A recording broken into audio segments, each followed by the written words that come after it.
La Asociación de Iglesias Adventistas del Oeste de Puerto Rico se siente de pláceme por tener en nuestro territorio 3 personas que profundamente aman a Dios. 3 personas cuyas predicaciones salen de lo más profundo del corazón, llenos de sinceridad y además de sinceridad, repletos de la verdad de Dios, sin fanatismo, sin extremismo, sin ser liberales, sin ser conservadores, simplemente portadores del mensaje que Dios reveló en su palabra. Los adventistas del séptimo día no podemos ser conservadores, tampoco podemos ser liberales, somos simplemente un pueblo que ha recibido un mensaje por revelación y que tiene el deber de comunicarlo al mundo. Muy probablemente Oliver Coronado, a través de la radioemisora en Venezuela o por internet, está escuchando nuestro programa. Y queremos decirle a toda Venezuela que ese hombre estuvo aquí una semana y fue de gran bendición para esta isla.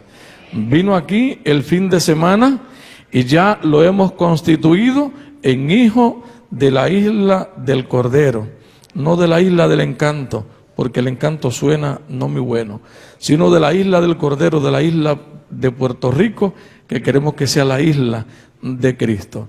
El pastor Stephen Bohr, queremos decirle en esta noche, y al pastor David Gates en la noche de mañana, que los 3 en el oeste de Puerto Rico tienen en 108 iglesias en este territorio las puertas abiertas para que vayan y prediquen la verdad a donde quieran, como lo han hecho hasta ahora, sin miedo, sin tener bajo ninguna circunstancia, ninguna restricción, porque Cristo le dijo la verdad al pueblo de Israel y el error se contradice presentando la verdad, dice la sierva del Señor. Hay personas que se hieren cuando se les presenta la verdad. Hay algunos que hacen como los discípulos en los tiempos de Cristo, que el Evangelio de Juan capítulo 6 dice que se retiraron y ya no acompañaban a Jesús. Pero señores, no confíen en aquellos que vienen con paños tibios o pasándoles la mano para tranquilizarles o para complacerlos, porque los verdaderos siervos de Dios son los que le dicen al pueblo el deber y no lo que el pueblo quiere escuchar. Si usted está dispuesto a escuchar lo que Dios ha revelado, usted va a cumplir con el deber que Dios nos ha revelado. Si a usted lo que le gusta es que le digan las cosas, que no le exijan nada, que usted pueda vivir como usted guste o hacer como usted quiera, pues mire, eso no viene de Dios. Dios tiene un pueblo en esta tierra con una misión y nuestro campo apoya y se solidariza, no como dicen en los canales de televisión. Este canal no se solidariza con las expresiones vertidas en el pasado programa. No, la Asociación Adventista del Oeste, su junta directiva, ha tomado votos en los que nos solidarizamos con el mensaje que predica sobre la música y la adoración Oliver Coronado, Stephen Bohr, David Gates y otros alrededor del mundo que han estado levantando la bandera de la verdad. Pastor Stephen Bohr, en nuestro campo usted siempre será bienvenido y que el Dios del cielo lo bendiga.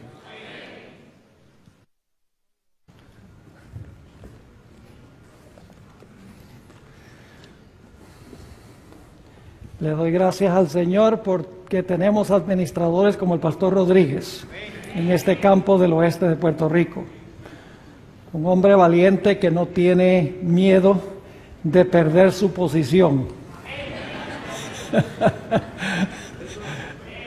Y lo único que quiere es complacer a Dios. Y gloria al Señor por eso. Pastor Rodríguez, gracias por abrirnos las puertas aquí en el oeste de Puerto Rico, un lugar que tenemos muy cerca de nuestro corazón. Quisiera darles una buena noticia. Resulta que anoche se conectaron 440 sitios de 21 países de todas partes, gloria a Dios. Estamos contentos de que muchas personas de varios países y muchos sitios hayan sintonizado la programación de anoche. Queremos extenderles un saludo muy cordial esta noche a todas las personas que nos escuchan por las emisoras de radio, también a los que están presentes acá, aquellos que están escuchando en Venezuela por radio también, en diferentes sitios, Radio Sol, Radio Paraíso. Gloria a Dios, esto ha sido una fiesta. Y quiero decirles algo, cuando yo hablé de la música anoche y hablé sobre el estilo de adoración pentecostal, no estoy siendo crítico de los pentecostales, ellos tienen su estilo de adoración, no concordamos nosotros con ese estilo de adoración. Mi punto clave era que nosotros los adventistas tenemos que adorar de una forma distinta, porque nuestra teología es una teología diferente, es una teología del lugar santísimo.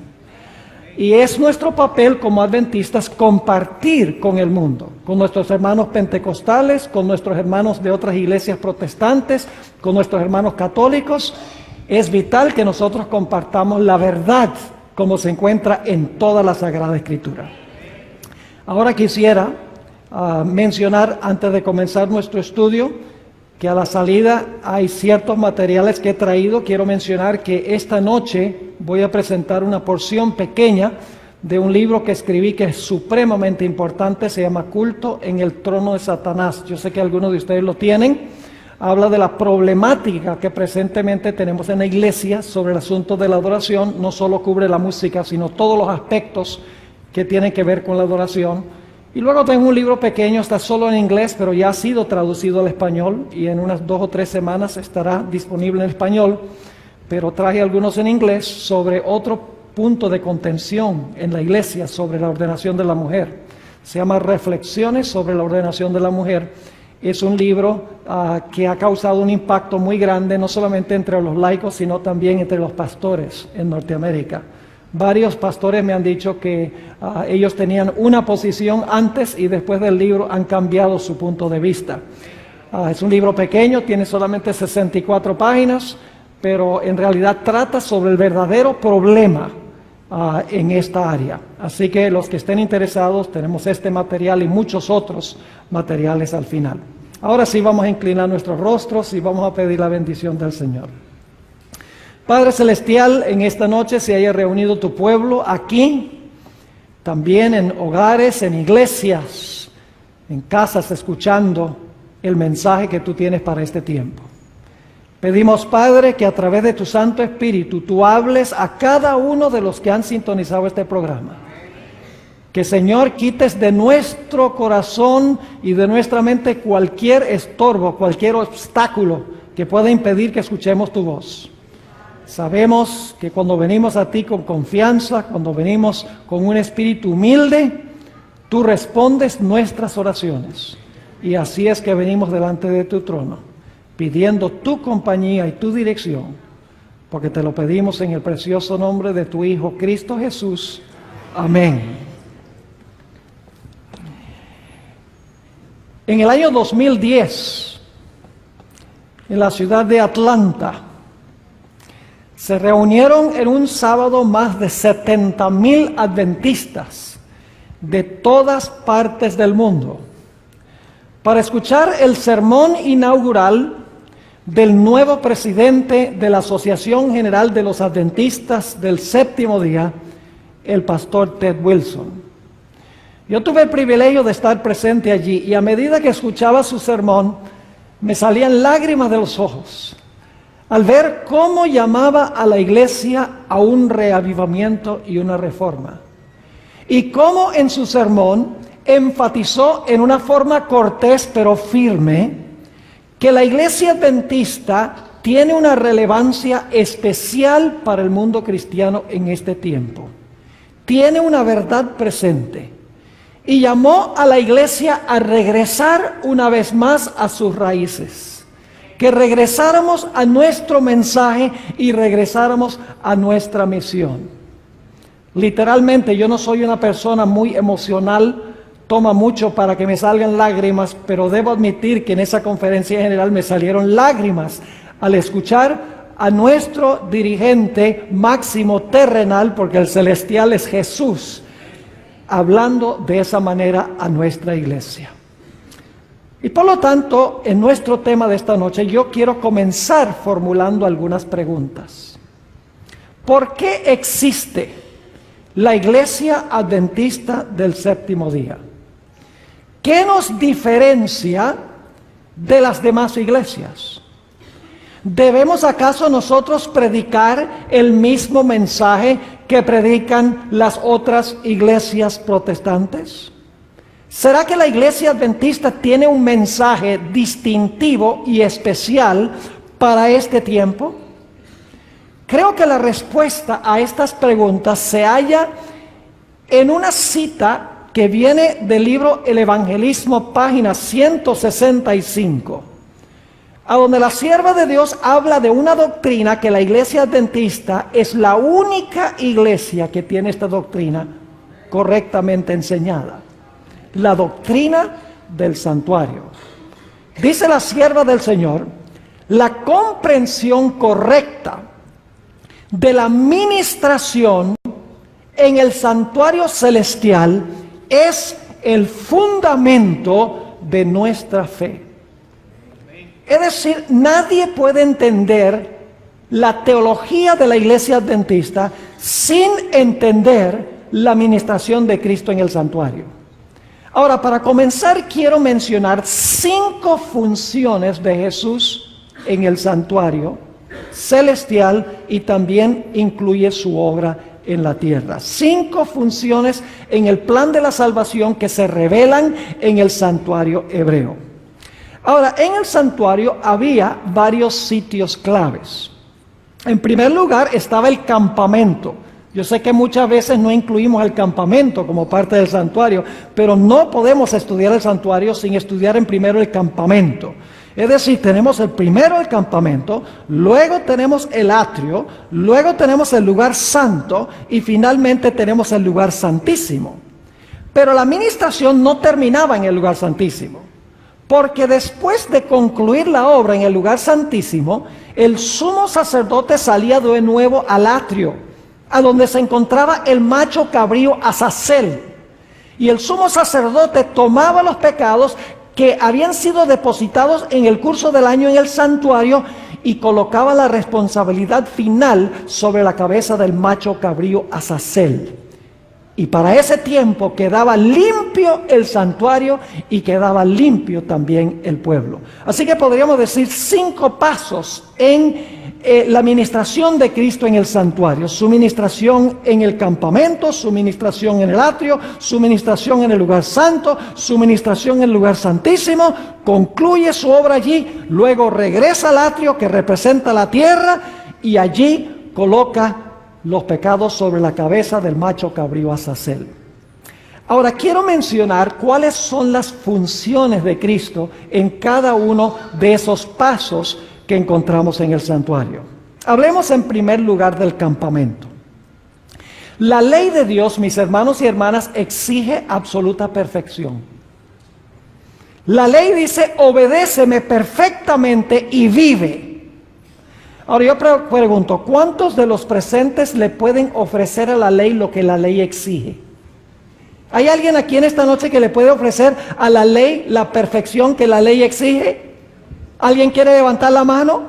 Si alguien hubiera levantado la mano, sería su primer pecado, porque están mintiendo. La Biblia dice: todos han pecado y están destituidos de la gloria de Dios. No hay justo ni aún uno. Es decir, la ley exige absoluta perfección. Nadie en el planeta Tierra le puede ofrecer a la ley lo que la ley exige. Ahora escuchen bien. Por esa razón, el Señor Jesucristo vino a esta tierra para vivir su vida perfecta. Jesús vino a esta tierra para vivir la vida que la ley nos exige a nosotros. El Señor Jesucristo vino a esta tierra para vivir en nuestro lugar. En otras palabras, el Señor Jesucristo vino a tejer un manto perfecto de justicia. Cada acto de obediencia a la ley de Dios por parte de Jesús fue un hilo que Él le agregó al manto perfecto de justicia. Y cuando Cristo dijo: consumado es en la cruz, Jesús le puso el último hilo al manto perfecto de justicia. Jesús había vivido la vida que la ley nos exige a nosotros. Y la había vivido para cada ser humano que jamás haya vivido en la historia del planeta Tierra. Escuchen, hermanos y hermanas. Generalmente cuando estudiamos el santuario comenzamos en el atrio, en el altar. No. Antes de sacrificar el cordero, tenían que certificar que el cordero no tenía defecto. El hecho de que el cordero no tenía defecto es la vida perfecta de Cristo Jesús. Jesús primero tenía que vivir la vida que nosotros debemos vivir en nuestro campamento, en nuestro medio. Es decir, en el campamento tenemos la vida perfecta de Cristo Jesús, en favor de todos los seres humanos. Luego nos movemos al atrio. En el atrio el Señor Jesucristo muere. Ahí está el altar del sacrificio. Ahora fíjense que Jesús no solamente tenía que vivir la vida que la ley exige en nuestro lugar. Alguien tenía también que pagar la carga de pecado que yo tengo. Porque la ley dice, obedéceme perfectamente y vive.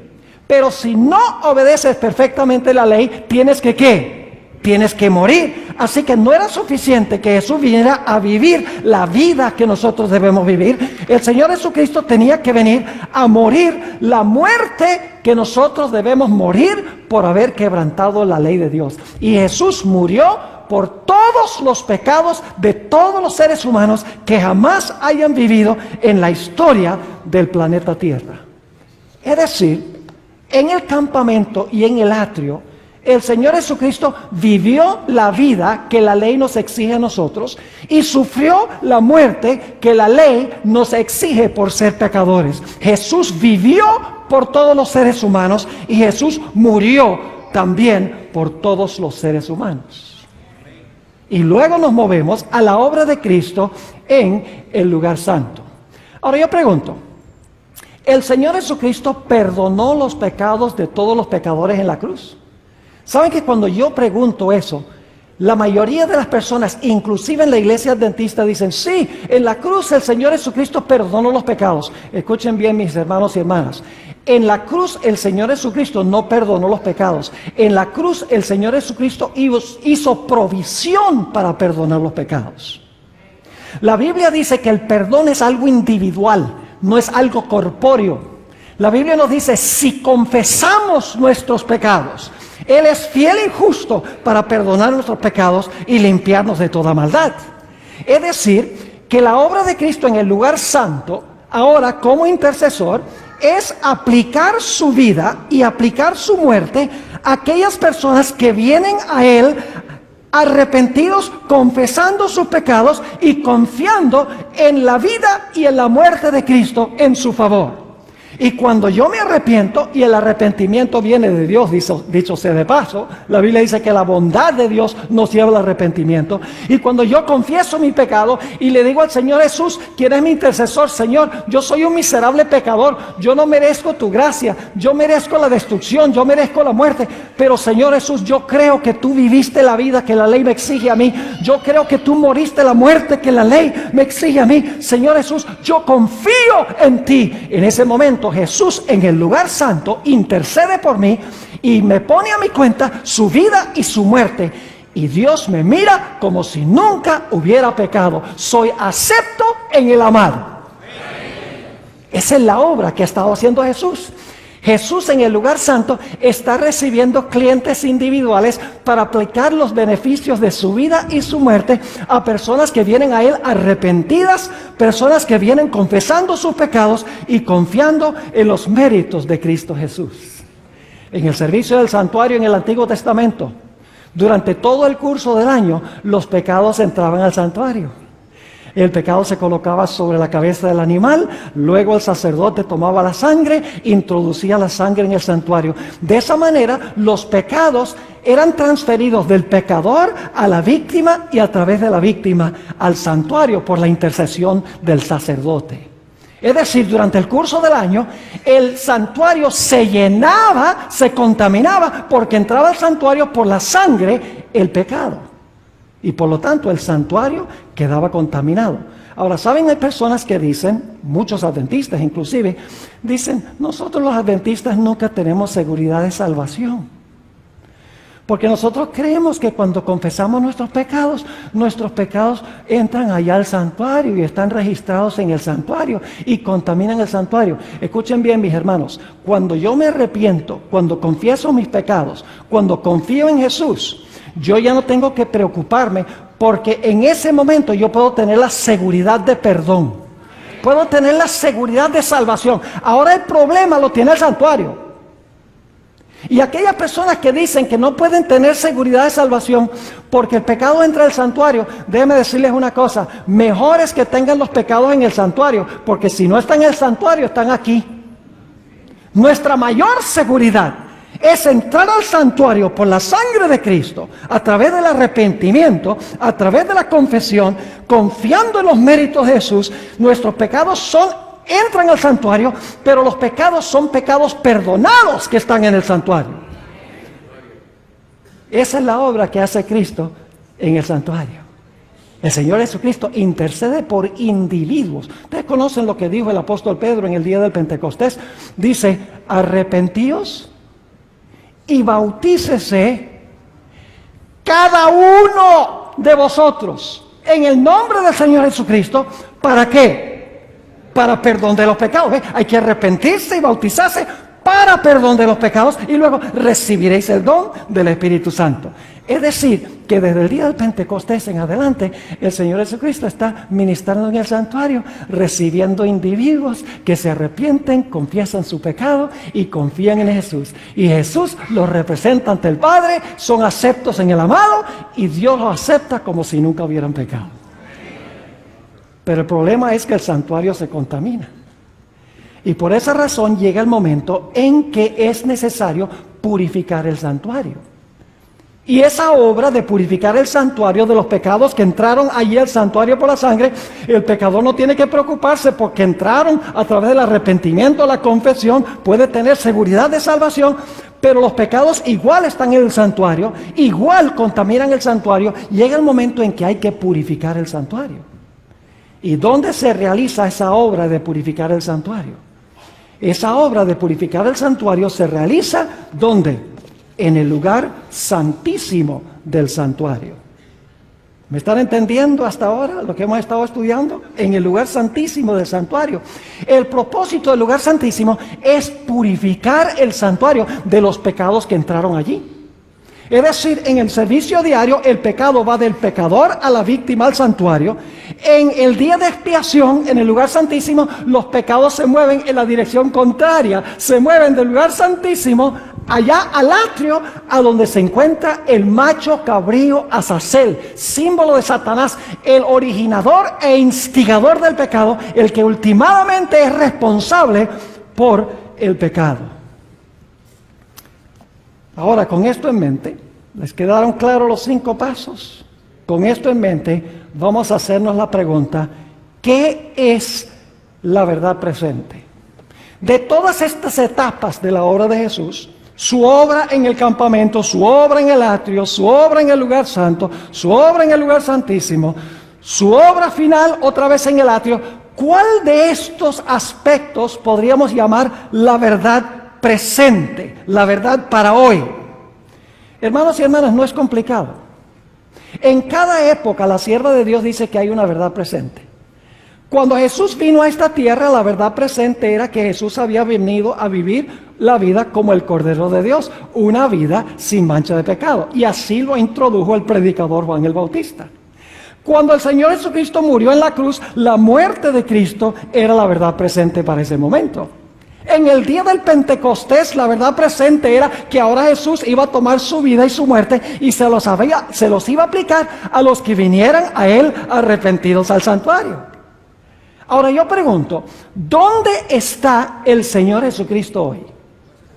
El lugar donde está Jesús hoy es en el lugar santísimo del santuario. Si queremos saber qué es verdad presente, ¿qué debemos estar predicando? Debemos predicar ¿dónde está Jesús ahora y qué está haciendo Jesús ahora? Porque la verdad presente se centra en Jesús, y donde está Jesús y lo que está haciendo Jesús es lo que nosotros debemos predicar. Debemos predicar el mensaje del lugar santísimo. Ahora, no me entiendan mal, no habría obra del lugar santísimo sin los primeros pasos. ¿Jesús podría hacer su obra en el lugar santísimo si no hubiera vivido su vida perfecta? No. ¿Podría Jesús presentarse en el lugar santísimo para purificar el santuario si no hubiera derramado su sangre? No. ¿Puede Jesús presentarse para purificar el santuario si el Señor Jesucristo no metió los pecados al santuario por medio de su sangre de esos individuos que venían a Él arrepentidos? No. Los primeros pasos todos son esenciales e importantes, pero todo debe verse en el contexto del ministerio de Cristo en el lugar santísimo del santuario. Su vida perfecta debe verse a la luz del lugar santísimo. Su muerte debe verse a la luz del lugar santísimo. Su intercesión debe verse a la luz del lugar santísimo.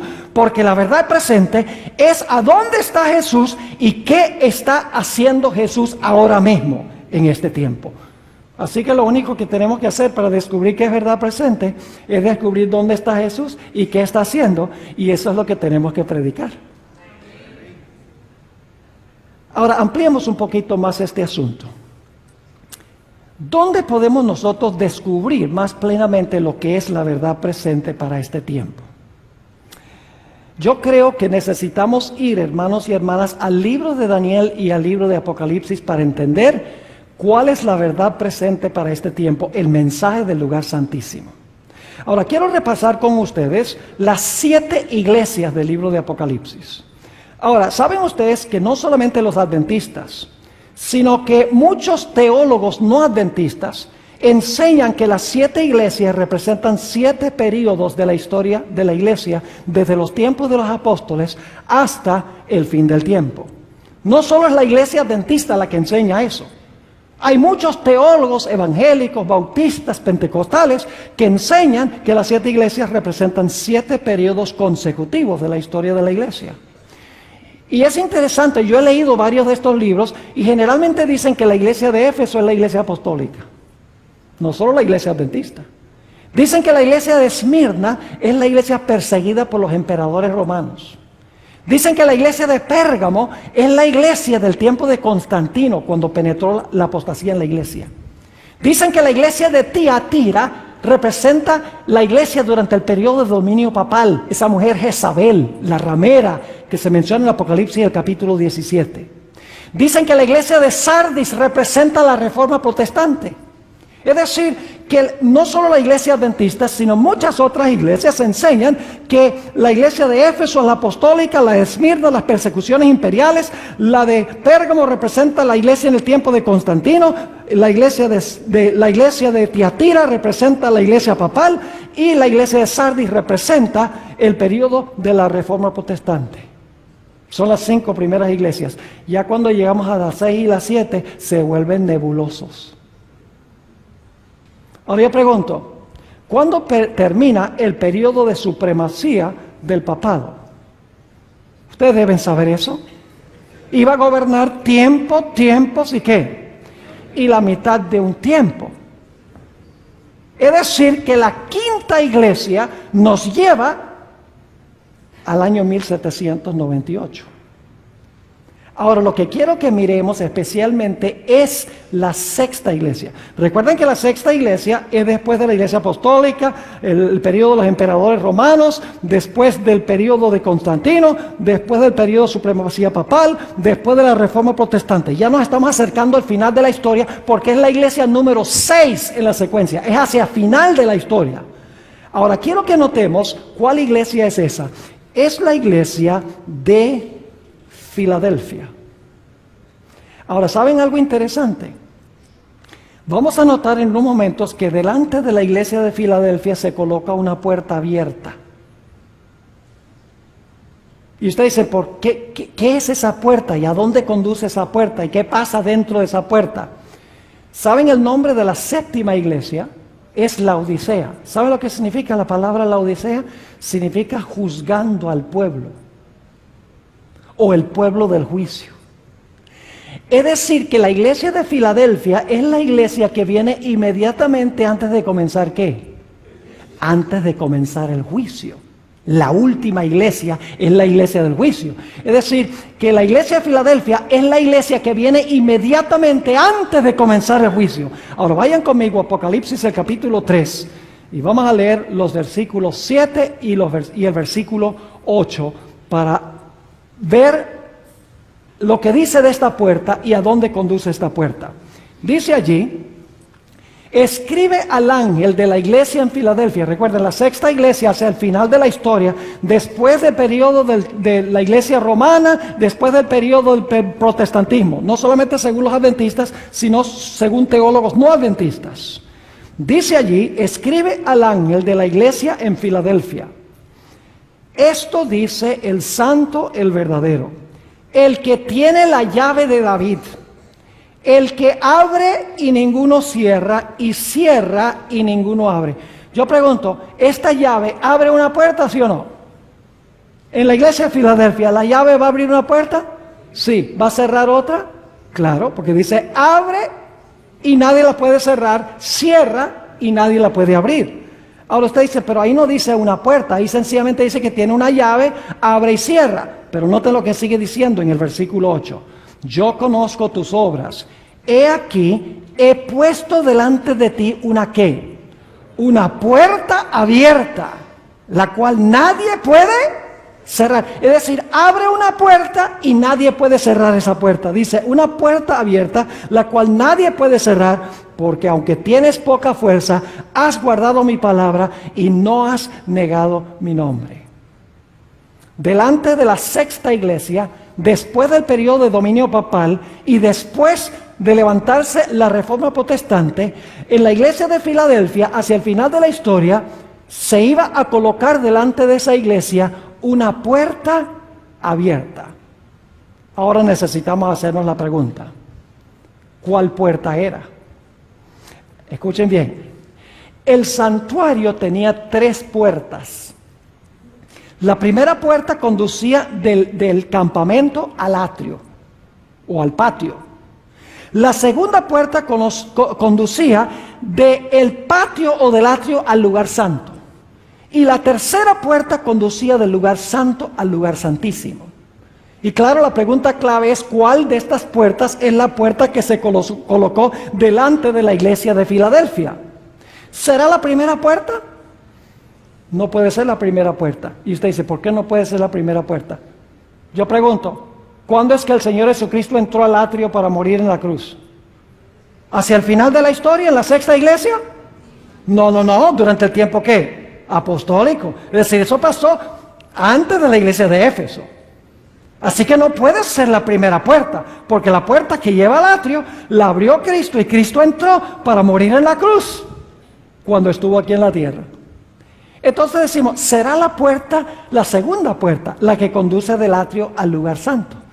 Yo pregunto, ¿cuándo es que se abrió la puerta donde Cristo entró al lugar santo para comenzar su obra intercesora? En el día del Pentecostés, Jesús comenzó a interceder en el lugar santo del santuario. ¿Puede entonces la puerta que se coloca delante de la sexta iglesia, puede ser esa segunda puerta? No puede ser la segunda puerta, porque la puerta en Filadelfia se abre al final de la historia, en el tiempo de la sexta iglesia, mientras que la otra puerta, la segunda puerta, se abrió cuando Cristo ascendió al cielo. ¿Me están entendiendo? Entonces yo pregunto, ¿cuántas puertas quedan? Quedan una sola. ¿Y cuál es esa puerta? La puerta que lleva del lugar santo al lugar ¿qué?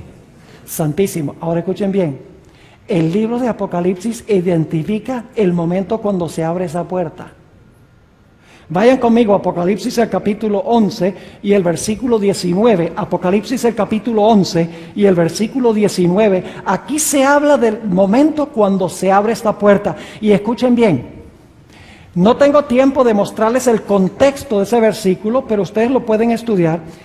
Este versículo de Apocalipsis 11, 19 se halla en el contexto de la sexta trompeta.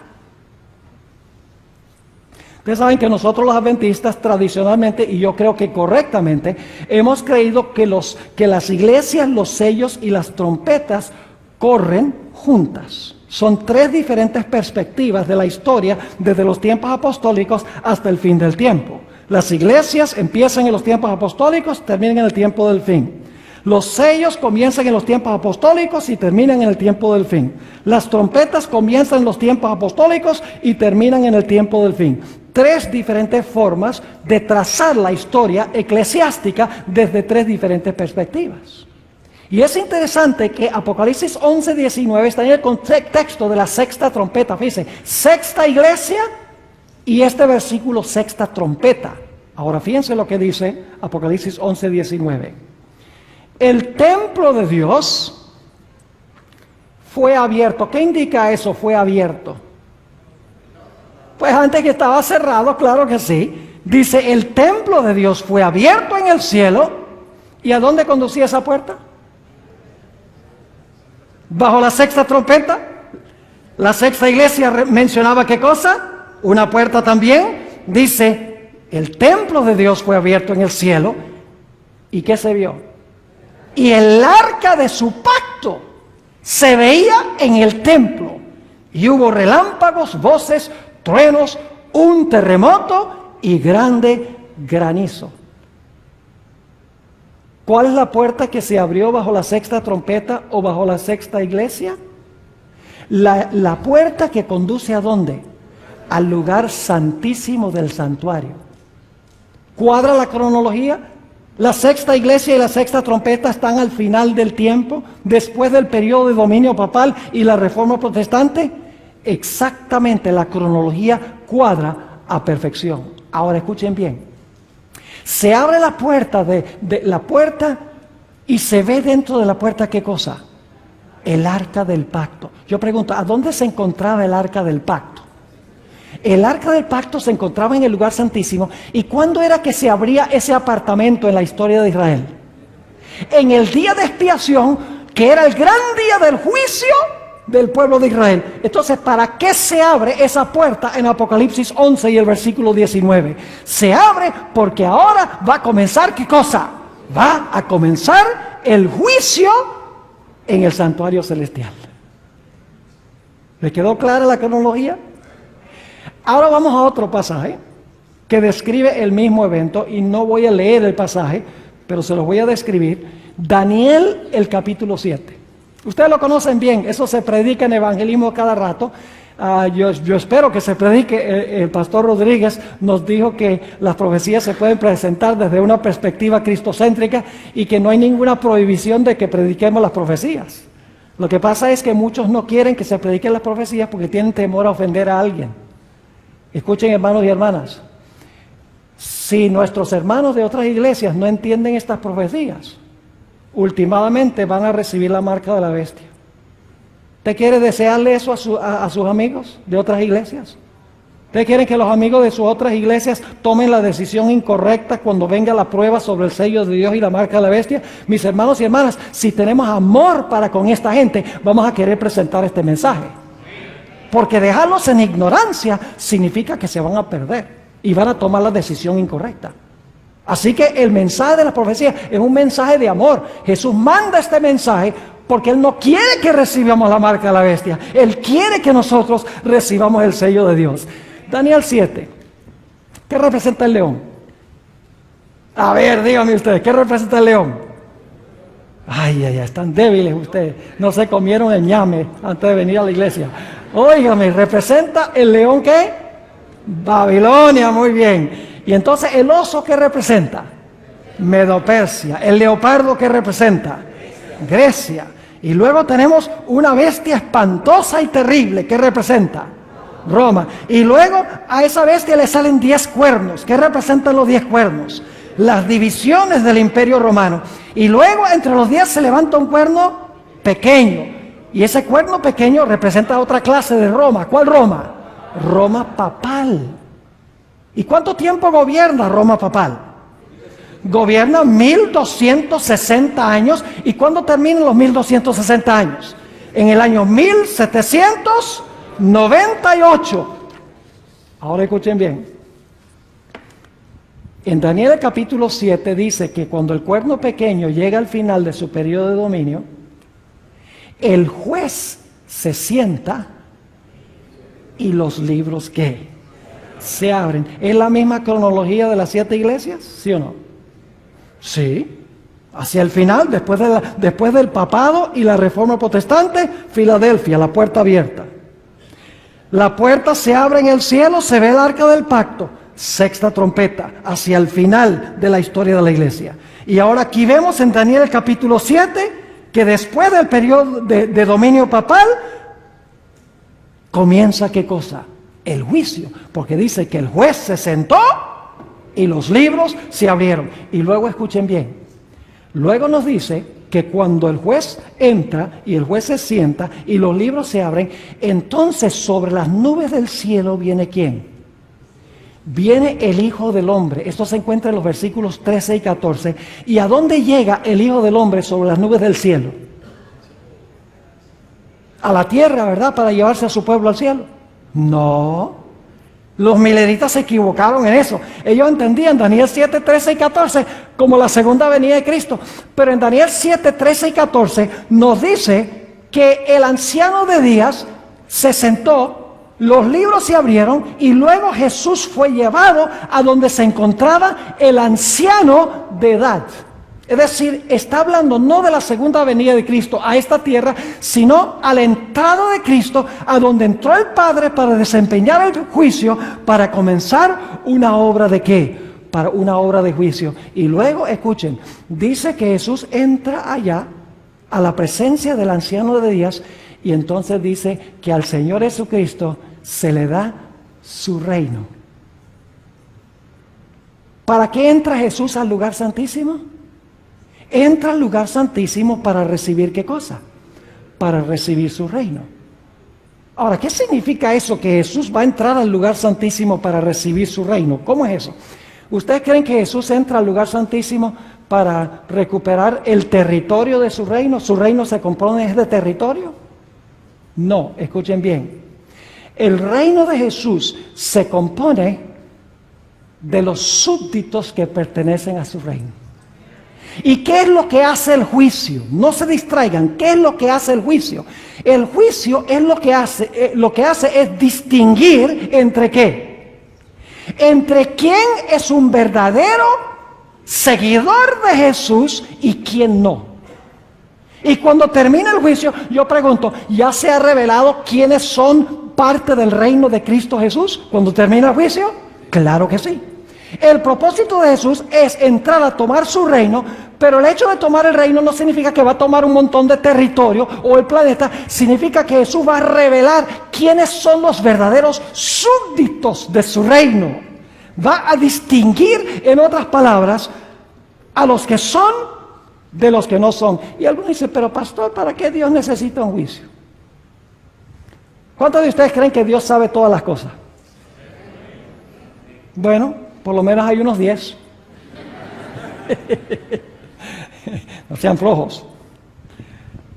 ¿Cuántos de ustedes creen, mis hermanos y hermanas, les pregunto, que Dios sabe todas las cosas? Dios sabe todo, ¿verdad que sí? ¿Para qué un juicio? Escuchen bien, mis hermanos y hermanas.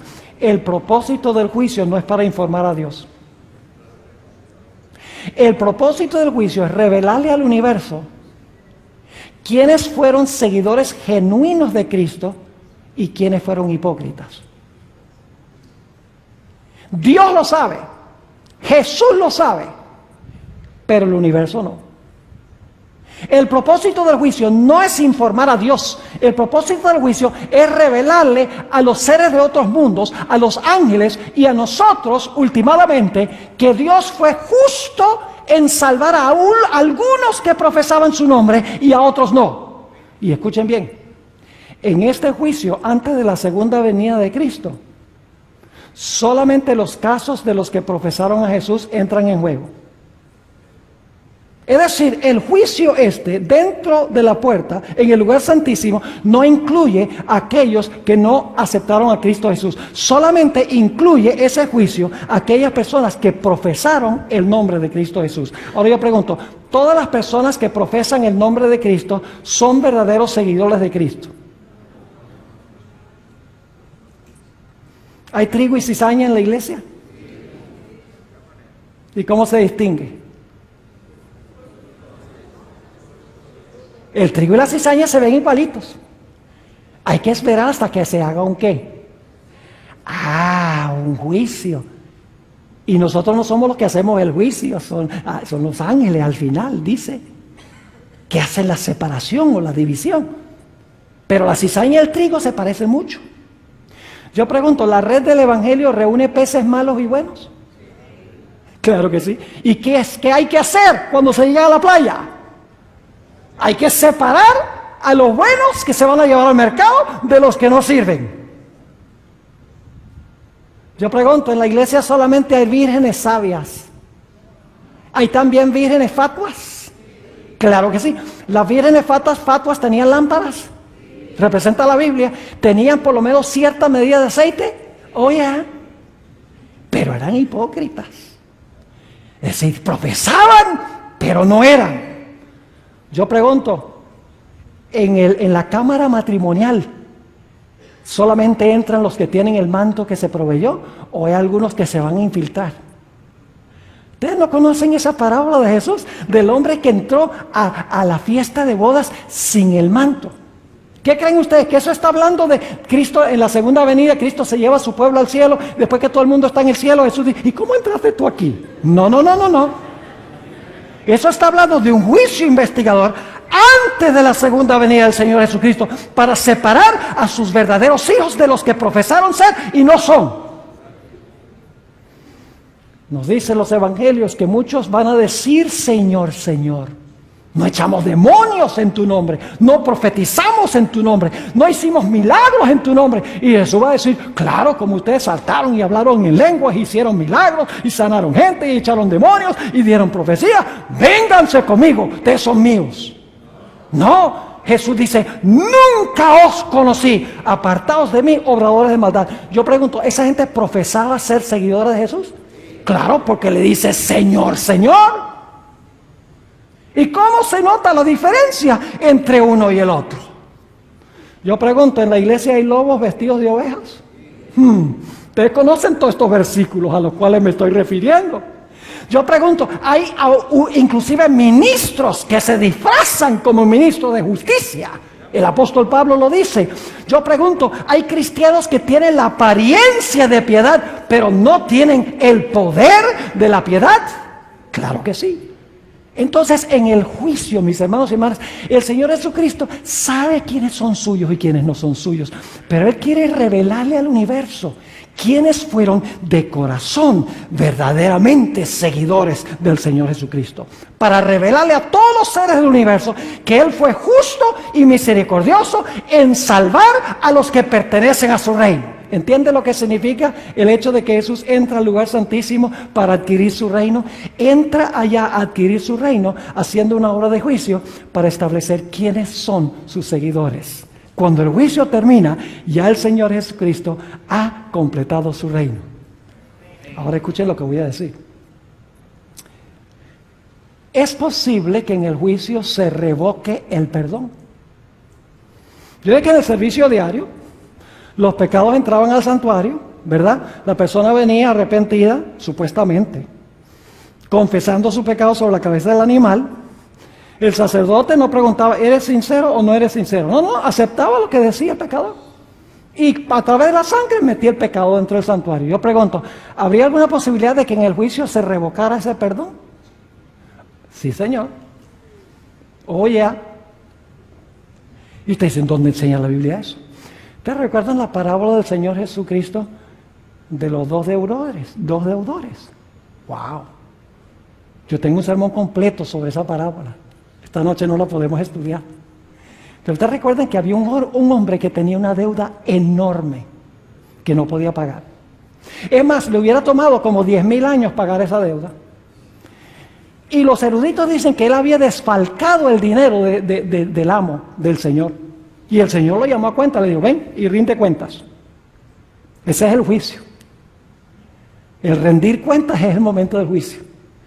Y dice la Biblia, el Señor Jesucristo dice que ese individuo le dijo, mira, por favor ten paciencia conmigo que yo te lo pago. No podía pagarlo. Y por lo tanto, como clamó por misericordia, su Señor le perdonó toda la deuda. ¡Wow! ¿Recibió perdón, sí o no? La parábola dice que recibió perdón. Claro que sí. Yo pregunto, ¿En realidad conocía él la misericordia de su Señor? ¿Había comprendido la misericordia? ¿En realidad amaba a su Señor? No. ¿Saben qué lo entristeció? Las consecuencias de lo que había hecho.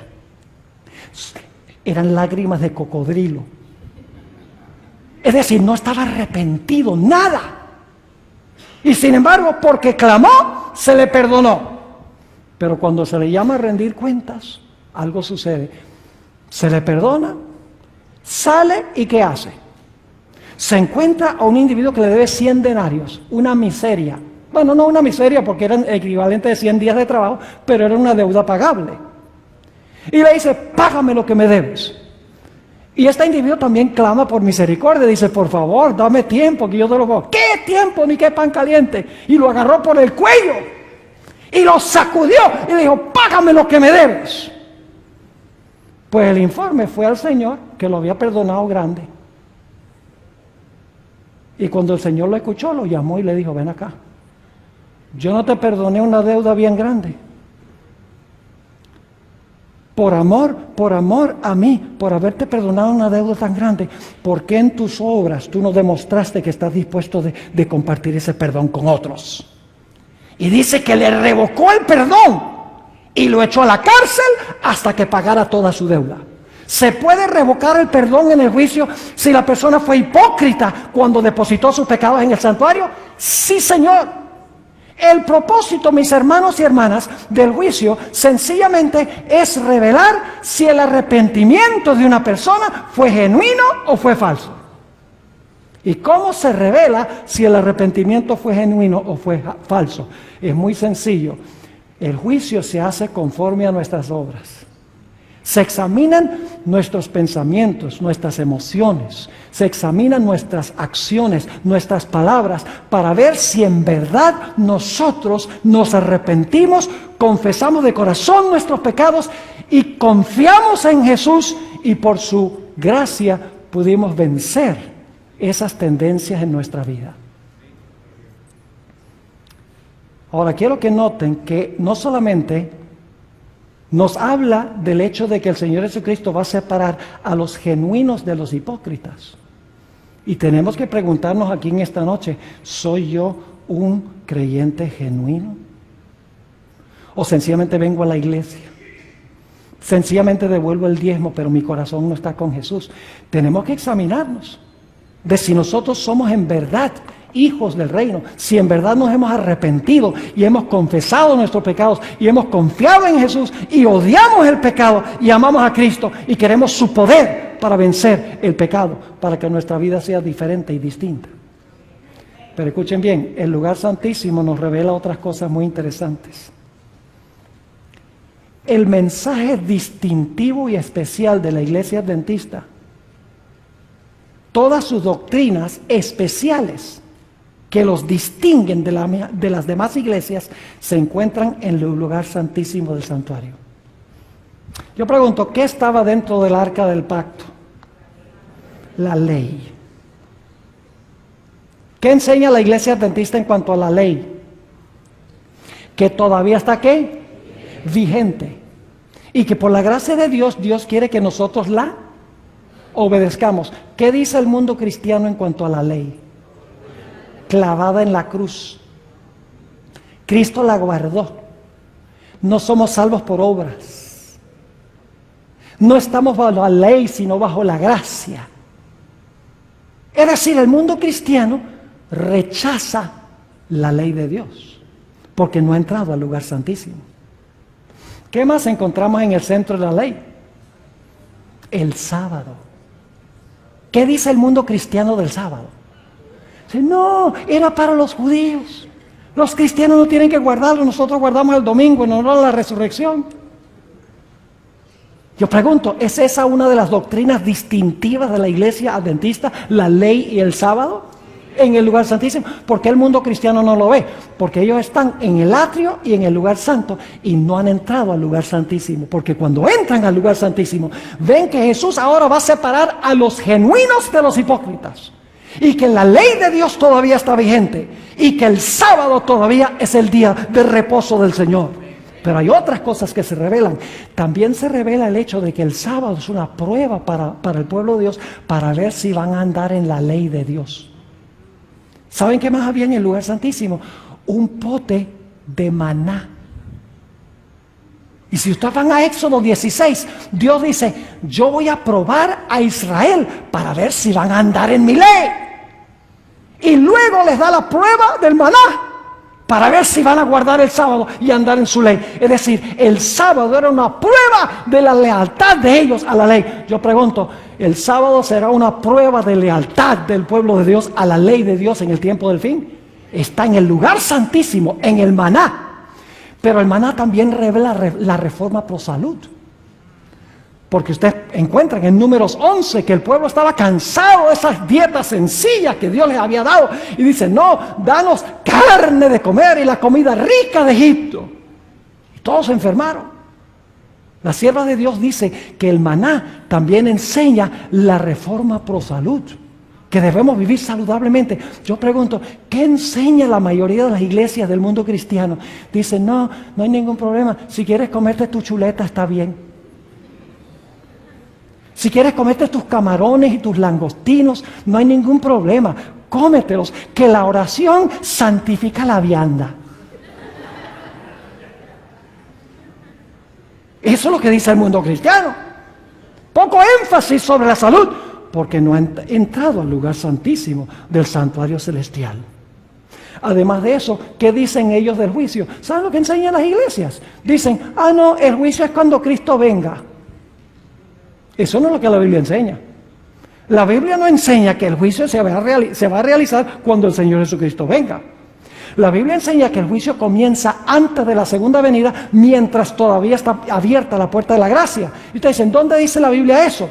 La Biblia lo dice en Apocalipsis 14, versículos 6 y 7. Dice, vi otro ángel descender del cielo, teniendo el evangelio eterno para predicarlo a los que moran en la tierra, a toda nación, tribu, lengua y pueblo, diciendo en alta voz, temed a Dios y dadle gloria, porque la hora de su juicio llegará. Muchas gracias. Dice, la hora de su juicio ha llegado.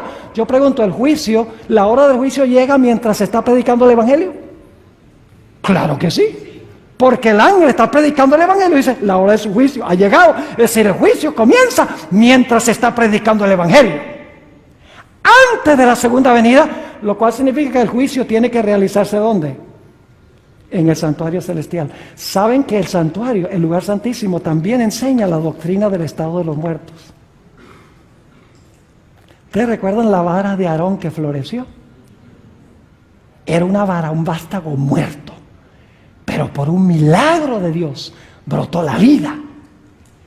Esa vara representa a Cristo, quien en sí mismo tiene la vida, quien dijo, yo soy la resurrección y la vida, aunque estuviere muerto, viviré, dice el Señor Jesucristo. Es decir, que se encuentra también en el lugar santísimo la doctrina del estado de los muertos. ¿Qué dice el mundo cristiano en cuanto al estado de los muertos? Dice, los vivos saben que han de morir y los muertos todos saben. Eso es lo que dicen. Pero la Biblia dice que los muertos nada saben, mis hermanos y hermanas. Las verdades especiales, distintivas de la iglesia adventista se encuentran esposadas ¿dónde? En el lugar santísimo. Entonces yo pregunto, ¿cuál es la verdad presente de la iglesia adventista del séptimo día? ¿Que Cristo murió en la cruz? Importante, es verdad, pero no presente. ¿Que Cristo vivió una vida perfecta? Verdad, pero no verdad presente. ¿Que Cristo intercede por los pecadores? Verdad, pero no verdad presente. ¿Cuál es la verdad presente? Todo lo que se haya encerrado, ¿dónde?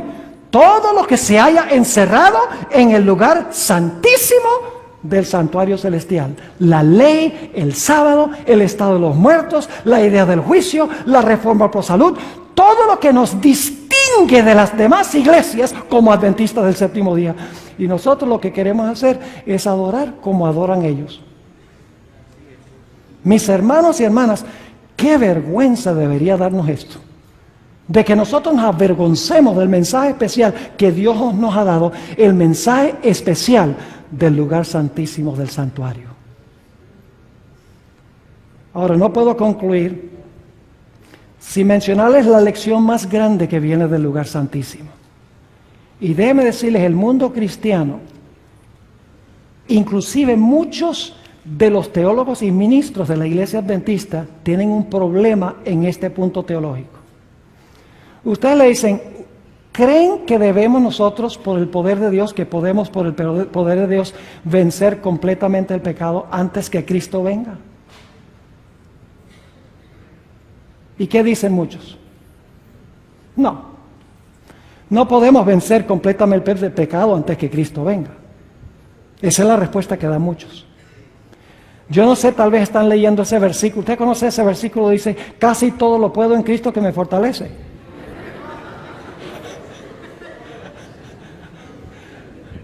No, me equivoqué. Dice, todo lo puedo menos vencer el pecado en Cristo que me fortalece. ¿Eso es lo que dice? No, eso no es lo que dice. ¿Qué dice el texto? Todo lo puedo en Cristo que me fortalece. Y saben, dicen, no, pero la carne es débil. Entonces tú me estás diciendo que tu carne débil es más poderosa que Dios. Tú estás diciendo que Dios no tiene el poder para darme la victoria sobre el pecado. Porque tu carne es tan poderosa, tu carne es tan fuerte que tú no puedes vencer el pecado. Ni siquiera Dios te puede dar el poder para vencer el pecado en la vida. Mis hermanos y hermanas, déjenme leerles una cita muy interesante. Saben que el santuario se va a cerrar. El servicio del lugar santísimo se va a cerrar, mis hermanos y hermanas. Y cuando se cierre el servicio del santuario, el Señor Jesucristo se va a cambiar sus vestiduras sacerdotales a sus vestiduras reales. Y luego va a venir el tiempo de angustia, cual no se ha visto jamás en la historia del planeta Tierra. Durante ese tiempo, y a algunos no les gusta esto, durante ese tiempo tendremos que vivir sin intercesor, porque Jesús se ha quitado sus vestiduras sacerdotales. Y yo tuve un compañero que una vez me dijo, ¿y cómo sabe usted que Jesús se va a cambiar las vestiduras? ¿Dónde dice la Biblia que Jesús se va a cambiar las vestiduras? Entonces yo, en mi forma diplomática o como de costumbre, le dije, si tú usaras un poco de la materia gris que Dios te dio, tú mismo podrías conseguir la respuesta a tu pregunta. Y me dice, ¿cómo es eso? Le digo, mira, déjame preguntarte, ¿qué función está desempeñando Cristo hoy? Me dice, bueno, está oficiando como sumo sacerdote. Le dije, bueno, de una a una pregunta a una, estábamos bien. Le digo, ¿y si está oficiando como sumo sacerdote, cómo está vestido? Me dice, bueno, está vestido como sumo sacerdote, lógico, de dos. Le digo, vamos bien. Ahora déjame hacerte una tercera pregunta. Cuando Cristo regrese del cielo, ¿cómo viene vestido? ¡Wow! Ahora se quedó callado, porque sabía que lo tenía en un rincón. Pero luego dice, bueno, Apocalipsis 19 dice que viene vestido como Rey de Reyes y Señor de Señores. Yo digo, pues si viene vestido como Rey de Reyes y Señor de Señores, antes de eso tiene que haberse cambiado. ¿Sí o no? Es sencillo, el espíritu de profecía es claro en cuanto a eso. Jesús va a terminar la purificación del santuario. Y escuchen algo, Jesús no va a purificar de allí nada que no se haya purificado aquí. Mientras purifica el templo en el cielo de los pecados de su pueblo, la tierra debe purificar el templo del alma por la obra del Espíritu Santo. Permítame leerles algunas citas bíblicas y luego entonces vamos a ir a lo que dice el espíritu de profecía. Noten lo que dice, vamos a saltar estas. Joel el capítulo 2 y el versículo 10 y 11. Joel el capítulo 2 describe la segunda venida de Cristo Jesús en poder y gloria. Y los versículos 10 y 11 concluyen el pasaje que está describiendo la segunda venida. Y quiero que noten lo que dice al concluir este pasaje. Dice, delante de él temblará la tierra, se estremecerán los cielos, el sol y la luna se oscurecerán y las estrellas retraerán su resplandor. Está hablando de la segunda venida, ¿sí o no? Y Jehová dará su orden delante de su ejército. ¿Quién es el ejército? Sus ángeles. Porque muy grande es su campamento, fuerte es el que ejecuta su orden. Porque grande, escuchen bien la pregunta, porque grande es el día de Jehová y muy terrible, ¿y quién podrá soportarlo? Cuando el Señor Jesucristo venga en poder y gloria y tiemble la tierra y el sol se oscurezca y la luna no dé su resplandor, las estrellas dejen de brillar y Dios esté mandando a su ejército con su voz potente, la pregunta se hace: el gran día terrible de Jehová ha llegado, ¿y quién podrá soportarlo? El libro de Joel tiene la respuesta a esa pregunta. Note lo que sigue diciendo en Joel el capítulo 2, 12 y 13, y luego vamos a saltar al versículo 15 al 17. Escuchen la preparación necesaria para estar firmes cuando venga ese día. Dice: por eso pues, ahora, dice Jehová, convertíos a mí con todo vuestro corazón, con ayuno y lloro y lamento. Esto está describiendo el día de expiación. ¿Qué se hacía en el día de expiación? Se ayunaba. ¿Qué hacía la gente? Se afligía sus almas. ¿Qué se tocaba antes del día de expiación? Las trompetas. Ahora escuchen lo que sigue diciendo. Por eso pues ahora dice Jehová: convertíos a mí con todo vuestro corazón, con ayuno, lloro y lamento. Rasgad vuestro corazón y no vuestros vestidos, y convertíos a Jehová vuestro Dios, porque misericordioso es y clemente, tardo para la ira y grande en misericordia, y que se duele del castigo. Y luego noten el versículo 15. Dice: tocad, ¿qué cosa? Esta es la fiesta de las trompetas que anuncia el día de expiación. Dice: tocad trompeta en Sión. Proclamad, ¿qué? Proclamad ayuno, reunid al pueblo, convocad asamblea. Y luego dice: ¿qué cosa? Reunid al pueblo, santificad la reunión, juntad a los ancianos, congregad a los niños y a los que maman. Es decir, todo el mundo tiene que congregarse alrededor del santuario en el día de expiación. Y luego sí dice: salga de su cámara el novio y de su tálamo la novia. Es decir, no hay tiempo para la luna de miel. Y luego dice: entre la entrada y el altar salten y griten y toquen tambores y hagan todas estas cosas. No, ¿qué deben hacer los ministros? Dice: entre la entrada y el altar lloren los sacerdotes, ministros de Jehová, y digan: perdona, oh Jehová, a tu pueblo, y no entregues al oprobio tu heredad, para que las naciones se enseñoreen de ella. ¿Por qué han de decir entre los pueblos: ¿dónde está su Dios? En el tiempo de angustia, eso es lo que van a decir las naciones. Van a decir: ¿dónde está el Dios de ustedes ahora? Yo pregunto entonces: ¿quién podrá estar firmes, mis hermanos y hermanas, cuando venga aquel gran día? En los versículos subsiguientes se habla de la preparación necesaria: congregarse, afligir el alma, ayunar, afligir el corazón, convertirse, arrepentirse. Eso es lo que debemos estar haciendo ahora. Mis hermanos, ahora no es el tiempo de estar celebrando. En la fiesta de tabernáculos ya vamos a celebrar. Ahora es el tiempo de examinar nuestra vida. Es el tiempo de examinar el templo del alma. Es el tiempo no de estar viendo televisión. Es el tiempo en que nosotros debemos estar leyendo la Biblia, el espíritu de profecía, orando, testificando a favor de Cristo Jesús. Debemos estar poniendo nuestra vida espiritual en orden con el Señor. Esa misma pregunta que vimos en Joel se encuentra también en Apocalipsis. Y ustedes leen los versículos antes de este que tienen en la pantalla. Habla de señales en el sol, la luna, y va a haber un gran terremoto, lo mismo que leímos en Joel. Y el pasaje termina preguntando: porque el gran día de su ira ha llegado, ¿y quién podrá estar firme? En el siguiente capítulo se habla de los 144,000. En el capítulo 14 de Apocalipsis se amplía el carácter de los 144,000. Dice: no se contaminaron con mujeres. Es decir, no tuvieron relaciones ilícitas con iglesias apóstatas. Dice: son vírgenes. En otras palabras, sigan al Cordero por donde el Cordero va. Son sin mácula delante del trono de Dios. Cantan el cántico de Moisés, siervo de Dios, y el cántico del Cordero, con arpas, no con batería. Porque en el cielo se usan arpas, se usan instrumentos no de percusión, sino que se usan instrumentos de cuerdas. Se usan en el cielo, mis hermanos y hermanas. Es decir, los que podrán estar firmes son los 144,000, son los que van a estar vivos cuando el Señor Jesucristo venga y van a decir: he aquí, este es nuestro Dios, le hemos esperado y Él nos salvará. Mis hermanos y hermanas, ahora voy a leer una cita solemne del Espíritu de Profecía. Viene del Conflicto de los Siglos, páginas 680 y 681. Escuchen, solemne esta cita.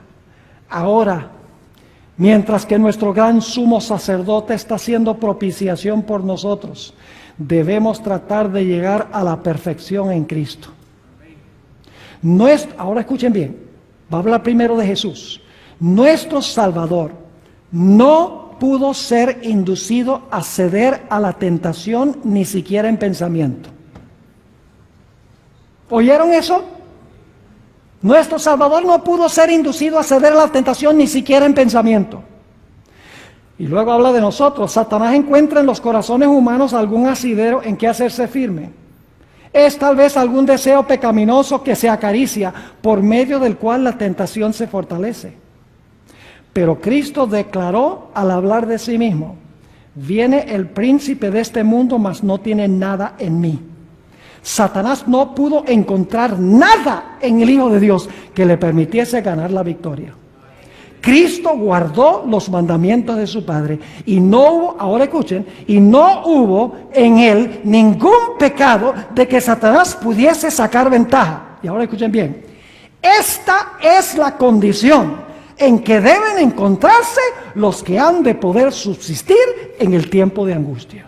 Ni siquiera en pensamiento. Y usted dice: pastor, eso es imposible. No, para lo que el hombre es imposible, para Dios es posible. Porque si tú dices, mis hermanos, si nosotros dedicamos nuestra vida a lo que debemos dedicar nuestra vida, vamos a ser como Enoc,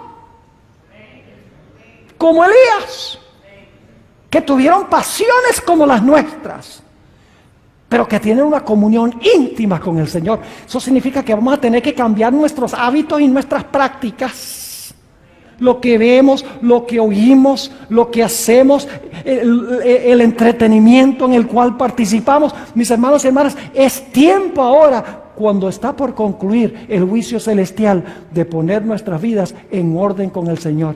Este es el mensaje distintivo de la Iglesia Adventista del Séptimo Día.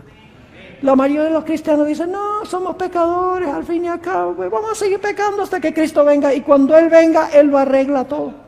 Entonces, ¿por qué no se lo arregla todo el mundo? Mis hermanos y hermanas, para subsistir durante el tiempo de angustia vamos a necesitar una fe inquebrantable. ¿Qué es la verdad presente? Primeros Escritos, página 63. Dejemos que los pioneros nos digan qué es. Dice la sierva del Señor: escuchen con cuidado, si hay pastores aquí. Son muchas las preciosas verdades que contiene la palabra de Dios. Vuelvo a repetir. Son muchas las preciosas verdades que contiene la palabra de Dios, pero es la verdad presente lo que el rebaño necesita ahora. He visto el peligro que existe de que los mensajeros se desvíen de los puntos importantes de la verdad presente para espaciarse en temas que no tienden a unir al rebaño ni santificar el alma. ¡Wow! En esto, es decir, predicar cosas que no tienen que ver con los puntos principales de la verdad presente, en esto Satanás aprovechará toda ventaja posible para perjudicar la causa. Pero los temas, ahora va a definir la verdad presente, pero los temas como el ¿qué? El santuario, en relación con ¿qué? Ahí está el juicio, los 2300 días, ¿qué más? Los mandamientos de Dios y la fe de Jesús, que es el mensaje del tercer ángel, son perfectamente adecuados para explicar al movimiento adventista pasado y cuál es nuestra posición actual. Establecer la fe de los que dudan y dar certidumbre al glorioso futuro. He visto con frecuencia que estos eran los temas principales en los cuales deben espaciarse los mensajeros. Y si no se está haciendo, estamos desobedeciendo a la voz profética que Dios nos ha dado. ¿Se dieron cuenta que todo lo que dice está relacionado con el lugar santísimo del santuario en esta lista? Mis hermanos y hermanas, el Espíritu de Profecía nos dice que los que entiendan y vivan estos mensajes, los mensajes de los tres ángeles, que es el mensaje de Dios que viene del lugar santísimo, van a ser preservados en medio de la tribulación. Los mensajes serán un ancla para el pueblo de Dios. En Primeros Escritos, página 256, la sierva del Señor dice: estos mensajes me fueron representados como un ancla para el pueblo de Dios. Quienes los comprendan y reciban, quedarán libres de verse arrastrados por los muchos engaños de Satanás. ¿Cuán importantes son los mensajes de los tres ángeles? Son un ancla. Y si no estamos anclados, Satanás nos va a arrastrar. Así que tenemos que estudiar estas cosas, mis hermanos y hermanas. Dice la sierva de Dios en la página 258 del mismo libro, Primeros Escritos: me fueron mostrados 3 escalones. Los mensajes del primer ángel, del segundo y del tercero. Dijo mi ángel acompañante: ay de aquel que mueva un bloque o clavija de estos mensajes. La verdadera comprensión de estos mensajes es de importancia vital. El destino de las almas depende de la manera en que son recibidos. Mis hermanos y hermanas, lo que nos distingue como iglesia son los mensajes de los tres ángeles, que son paralelos al mensaje del lugar santísimo del santuario. Y hay de nosotros si nosotros nos extraviamos de este mensaje especial que Dios le ha dado a la iglesia para predicar muchas otras cosas que no son verdad presente. Dejaríamos de ser el pueblo distintivo de Dios.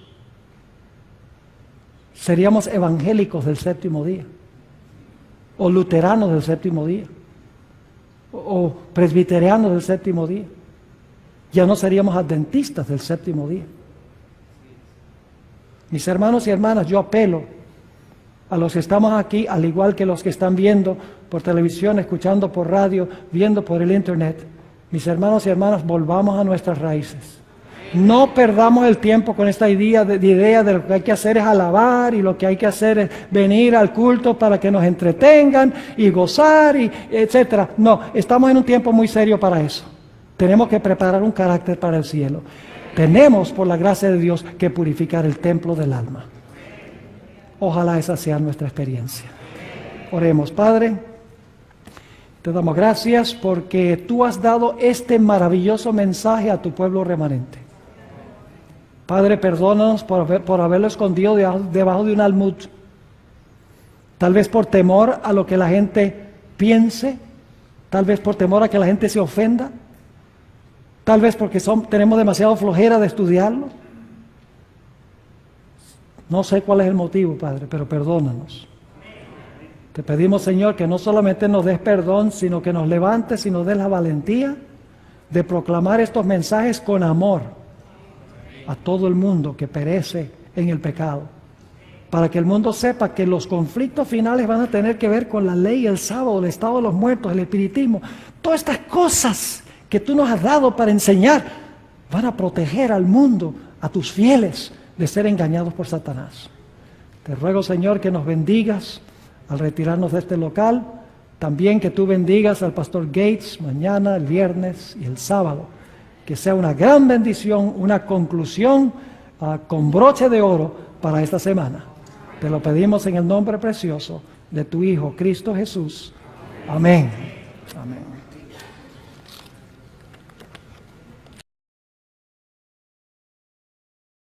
Y llamó a la iglesia a regresar una vez más a sus raíces.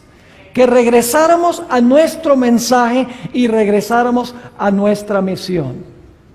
Literalmente, yo no soy una persona muy emocional, toma mucho para que me salgan lágrimas, pero debo admitir que en esa conferencia general me salieron lágrimas al escuchar a nuestro dirigente máximo terrenal, porque el celestial es Jesús, hablando de esa manera a nuestra iglesia. Y por lo tanto, en nuestro tema de esta noche, yo quiero comenzar formulando algunas preguntas. ¿Por qué existe la Iglesia Adventista del Séptimo Día? ¿Qué nos diferencia de las demás iglesias? ¿Debemos acaso nosotros predicar el mismo mensaje que predican las otras iglesias protestantes? ¿Será que la Iglesia Adventista tiene un mensaje distintivo y especial para este tiempo? Creo que la respuesta a estas preguntas se halla en una cita que viene del libro El Evangelismo, página 165, a donde la sierva de Dios habla de una doctrina que la Iglesia Adventista es la única iglesia que tiene esta doctrina correctamente enseñada. La doctrina del santuario. Dice la sierva del Señor, la comprensión correcta de la ministración en el santuario celestial es el fundamento de nuestra fe. Es decir, nadie puede entender la teología de la Iglesia Adventista sin entender la ministración de Cristo en el santuario. Ahora, para comenzar, quiero mencionar 5 funciones de Jesús en el santuario celestial y también incluye su obra en la tierra. 5 funciones en el plan de la salvación que se revelan en el santuario hebreo. Ahora, en el santuario había varios sitios claves. En primer lugar estaba el campamento. Yo sé que muchas veces no incluimos el campamento como parte del santuario, pero no podemos estudiar el santuario sin estudiar en primero el campamento. Es decir, tenemos el campamento, luego tenemos el atrio, luego tenemos el lugar santo y finalmente tenemos el lugar santísimo. Pero la ministración no terminaba en el lugar santísimo, porque después de concluir la obra en el lugar santísimo, el sumo sacerdote salía de nuevo al atrio, a donde se encontraba el macho cabrío Azazel.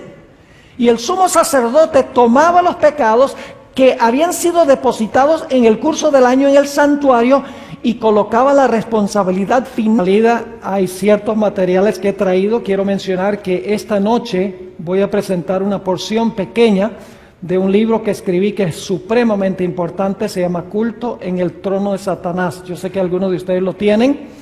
Habla de la problemática que presentemente tenemos en la iglesia sobre el asunto de la adoración. No solo cubre la música, sino todos los aspectos que tienen que ver con la adoración. Y luego tengo un libro pequeño, está solo en inglés, pero ya ha sido traducido al español y en unas 2 o 3 semanas estará disponible en español. Pero traje algunos en inglés sobre otro punto de contención en la iglesia sobre la ordenación de la mujer. Se llama Reflexiones sobre la ordenación de la mujer. Es un libro que ha causado un impacto muy grande, no solamente entre los laicos, sino también entre los pastores en Norteamérica. Varios pastores me han dicho que ellos tenían una posición antes y después del libro han cambiado su punto de vista.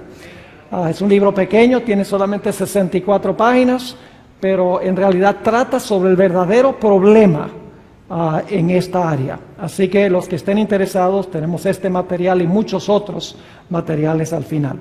Ahora sí vamos a inclinar nuestros rostros y vamos a pedir la bendición del Señor. Padre Celestial, en esta noche se haya reunido tu pueblo aquí, también en hogares, en iglesias, en casas, escuchando el mensaje que tú tienes para este tiempo. Pedimos, Padre, que a través de tu Santo Espíritu tú hables a cada uno de los que han sintonizado este programa. Que, Señor, quites de nuestro corazón y de nuestra mente cualquier estorbo, cualquier obstáculo que pueda impedir que escuchemos tu voz.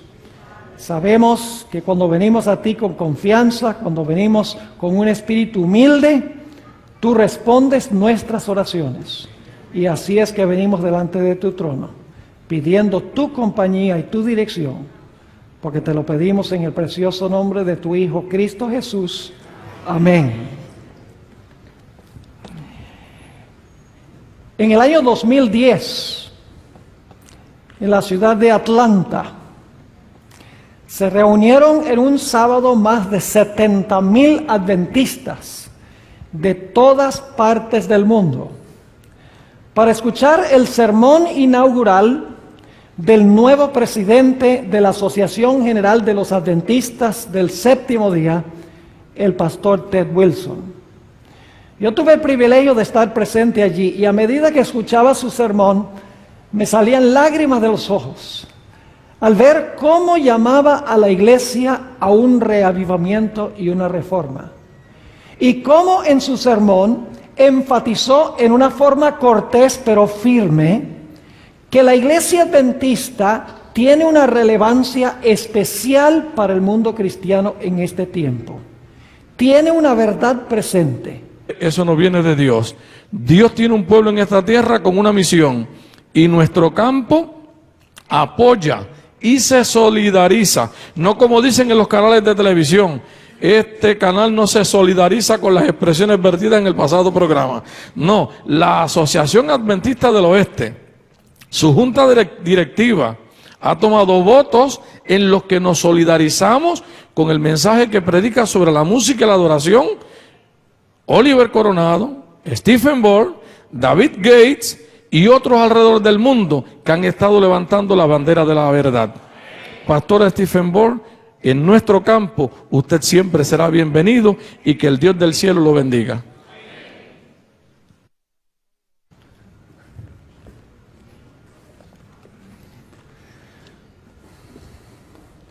Le doy gracias al Señor porque tenemos administradores como el pastor Rodríguez en este campo del oeste de Puerto Rico. Un hombre valiente que no tiene miedo de perder su posición. Y lo único que quiere es complacer a Dios. Y gloria al Señor por eso. Pastor Rodríguez, gracias por abrirnos las puertas aquí en el oeste de Puerto Rico.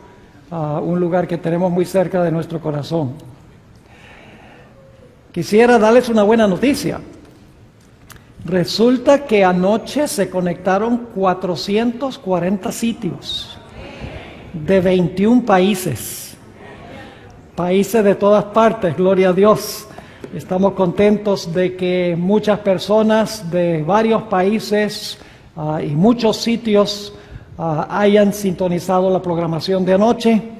Queremos extenderles un saludo muy cordial esta noche a todas las personas que nos escuchan por las emisoras de radio, también a los que están presentes acá, aquellos que están escuchando en Venezuela por radio también, en diferentes sitios, Radio Sol, Radio Paraíso. Gloria a Dios, esto ha sido una fiesta. Y quiero decirles algo, cuando yo hablé de la música anoche, y hablé sobre el estilo de adoración pentecostal, no estoy siendo crítico de los pentecostales, ellos tienen su estilo de adoración, no concordamos nosotros con ese estilo de adoración. Mi punto clave era que nosotros los adventistas tenemos que adorar de una forma distinta, porque nuestra teología es una teología diferente, es una teología del lugar santísimo. Y es nuestro papel como adventistas compartir con el mundo, con nuestros hermanos pentecostales, con nuestros hermanos de otras iglesias protestantes, con nuestros hermanos católicos. Es vital que nosotros compartamos la verdad como se encuentra en toda la Sagrada Escritura. Ahora quisiera mencionar, antes de comenzar nuestro estudio, que la Asociación de Iglesias Adventistas del Oeste de Puerto Rico se siente de pláceme por tener en nuestro territorio 3 personas que profundamente aman a Dios. 3 personas cuyas predicaciones salen de lo más profundo del corazón, llenos de sinceridad y además de sinceridad, repletos de la verdad de Dios. Sin fanatismo, sin extremismo, sin ser liberales, sin ser conservadores, simplemente portadores del mensaje que Dios reveló en su palabra. Los adventistas del séptimo día no podemos ser conservadores, tampoco podemos ser liberales. Somos simplemente un pueblo que ha recibido un mensaje por revelación y que tiene el deber de comunicarlo al mundo. Muy probablemente Oliver Coronado, a través de la radioemisora en Venezuela o por internet esté escuchando nuestro programa. Y queremos decirle a toda Venezuela que ese hombre estuvo aquí una semana y fue de gran bendición para esta isla. Vino aquí el fin de semana y ya lo hemos constituido en hijo de la isla del Cordero, no de la isla del encanto, porque el encanto suena no muy bueno, sino de la isla del Cordero, de la isla de Puerto Rico, que queremos que sea la isla de Cristo. El pastor Stephen Bohr, queremos decirle en esta noche, y al pastor David Gates en la noche de mañana, que los tres en el oeste de Puerto Rico tienen en 108 iglesias en este territorio las puertas abiertas para que vayan y prediquen la verdad a donde quieran, como lo han hecho hasta ahora, sin miedo, sin tener bajo ninguna circunstancia, ninguna restricción, porque Cristo le dijo la verdad al pueblo de Israel y el error se contradice presentando la verdad, dice la sierva del Señor. Hay personas que se hieren cuando se les presenta la verdad. Hay algunos que hacen como los discípulos en los tiempos de Cristo, que el Evangelio de Juan capítulo 6 dice que se retiraron y ya no acompañaban a Jesús. Pero señores, no confíen en aquellos que vienen con paños tibios o pasándoles la mano para tranquilizarles o para complacerlo, porque los verdaderos siervos de Dios son los que le dicen al pueblo el deber y no lo que el pueblo quiere escuchar. Si usted está dispuesto a escuchar lo que Dios ha revelado, usted va a cumplir con el deber que Dios nos ha revelado. Si a usted lo que le gusta es que le digan las cosas, que no le exijan nada, que usted pueda vivir como usted guste o hacer como usted quiera, pues mire. Sobre la cabeza del macho cabrío Azazel. Y para ese tiempo quedaba limpio el santuario y quedaba limpio también el pueblo. Así que podríamos decir 5 pasos en la ministración de Cristo en el santuario: su ministración en el campamento, su ministración en el atrio, su ministración en el lugar santo, su ministración en el lugar santísimo, concluye su obra allí, luego regresa al atrio que representa la tierra y allí coloca los pecados sobre la cabeza del macho cabrío Azazel. Ahora quiero mencionar cuáles son las funciones de Cristo en cada uno de esos pasos que encontramos en el santuario. Hablemos en primer lugar del campamento. La ley de Dios, mis hermanos y hermanas, exige absoluta perfección. La ley dice: obedéceme perfectamente y vive. Ahora yo pregunto, ¿cuántos de los presentes le pueden ofrecer a la ley lo que la ley exige? ¿Hay alguien aquí en esta noche que le puede ofrecer a la ley la perfección que la ley exige? ¿Alguien quiere levantar la mano? Si alguien hubiera levantado la mano, sería su primer pecado, porque están mintiendo. La Biblia dice: todos han pecado y están destituidos de la gloria de Dios. No hay justo ni aún uno. Es decir, la ley exige absoluta perfección. Nadie en el planeta Tierra le puede ofrecer a la ley lo que la ley exige. Ahora escuchen bien. Por esa razón, el Señor Jesucristo vino a esta tierra para vivir su vida perfecta. Jesús vino a esta tierra para vivir la vida que la ley nos exige a nosotros. El Señor Jesucristo vino a esta tierra para vivir en nuestro lugar. En otras palabras, el Señor Jesucristo vino a tejer un manto perfecto de justicia. Cada acto de obediencia a la ley de Dios por parte de Jesús fue un hilo que Él le agregó al manto perfecto de justicia. Y cuando Cristo dijo: consumado es en la cruz, Jesús le puso el último hilo al manto perfecto de justicia. Jesús había vivido la vida que la ley nos exige a nosotros. Y la había vivido para cada ser humano que jamás haya vivido en la historia del planeta Tierra. Escuchen, hermanos y hermanas. Generalmente cuando estudiamos el santuario comenzamos en el atrio, en el altar. No. Antes de sacrificar el cordero, tenían que certificar que el cordero no tenía defecto. El hecho de que el Cordero no tenía defecto es la vida perfecta de Cristo Jesús. Jesús primero tenía que vivir la vida que nosotros debemos vivir en nuestro campamento, en nuestro medio. Es decir, en el campamento tenemos la vida perfecta de Cristo Jesús, en favor de todos los seres humanos. Luego nos movemos al atrio.